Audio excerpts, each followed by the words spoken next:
ঝালকাঠি ১ আসনের আওয়ামী লীগের সাবেক সংসদ সদস্য শাহজাহান ওমর রাজধানীর আদাবর থানার গার্মেন্টস কর্মী রুবেল হত্যার মামলায় তাকে গ্রেপ্তার দেখানোর শুনানিতে আজ আদালতে হাজির করা হয়। এ সময়ে সাংবাদিকরা ছবি তুলতে গেলে ক্ষিপ্ত হয়ে বলেন, এই ছবি তুলছ কেন, এই ফটো তোলস কেন। আজ বুধবার মেট্রোপলিটন ম্যাজিস্ট্রেট আদালত প্রাঙ্গণে তিনি এই কথা বলেন। আর কিছু বলবেন?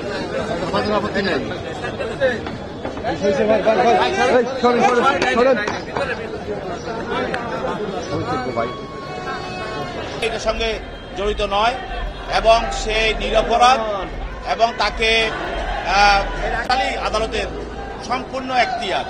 সেখানে দেখা গেল যে একই মামলা একজন আসামির বয়স ৮০, বিভিন্ন রোগে আক্রান্ত। সেখানে আমাদের ফৌজদারির কার্যবিধিতে আদালত সূত্রে জানা গেছে, রাজধানীর আদাবর থানার গার্মেন্টস কর্মী রুবেল হত্যার মামলায় শাহজাহান ওমর ছাড়াও সাবেক আইজিপি চৌধুরী আবদুল্লাহ আল মামুন ও সাবেক ডিএমপি কমিশনার আসাদুজ্জামান মিয়াকেও আদালতে হাজির করা হয়। যে জুলাই আগস্টকে কেন্দ্র করে এই বৈষম্য বিরোধী আন্দোলনকে কেন্দ্র করে এই যে হত্যা মামলাগুলো হয়েছে, মামলাগুলোতে আদালত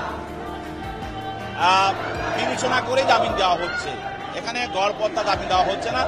আমরা প্রসিকিউশনের পক্ষ থেকে আমরা সর্বোচ্চ চেষ্টা করছি যে অ্যাকচুয়ালি যারা দোষী তারা যেন জামিন না পায়, এবং প্রসিকিউশনের পক্ষ থেকে আমাদের অবস্থান জিরো টলারেন্স। আপনারা জানেন বাংলা 29।